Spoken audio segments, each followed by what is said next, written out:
عم العباس اسمعي كلام تعالى ابو جنبك تعالى اللي بيقولوا عليهم بلطجيه. اسمعي كلامهم بيقولوا ايه.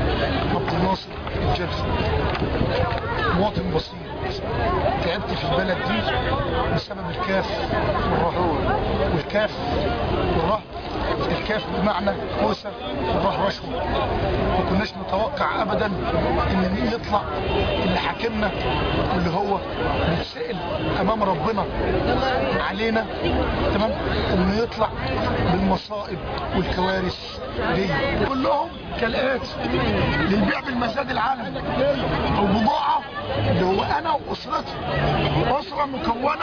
اسره مصريه مكونه من 6 افراد، الاعمار من 7 سنوات حتى 44 سنه، اللي هي بنتي الصغيره، بعدين انا ال 44 سنه.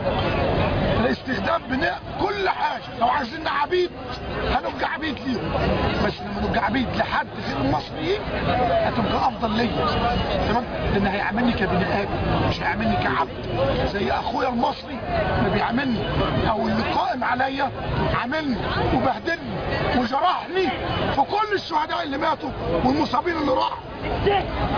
نمرة 3 موقع الزاد، بنقولها كده اجراها انت عشان انا اتكسف، لان عزة نفسنا تمنعنا ان احنا نقول على حالتنا اللي احنا وصلنا بيها، ما بقيناش لاقيين نغيب.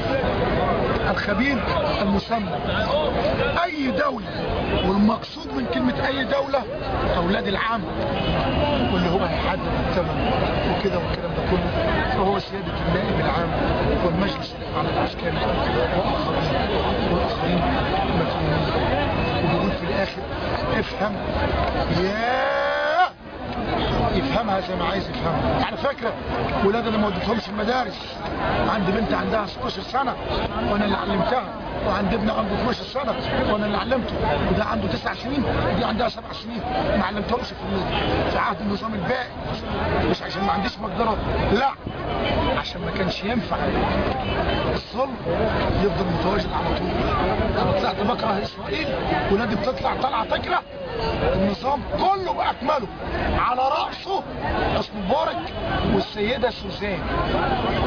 اتفضل يا فوفا. بسم الله الرحمن الرحيم، واعتصموا بحبل الله جميعا ولا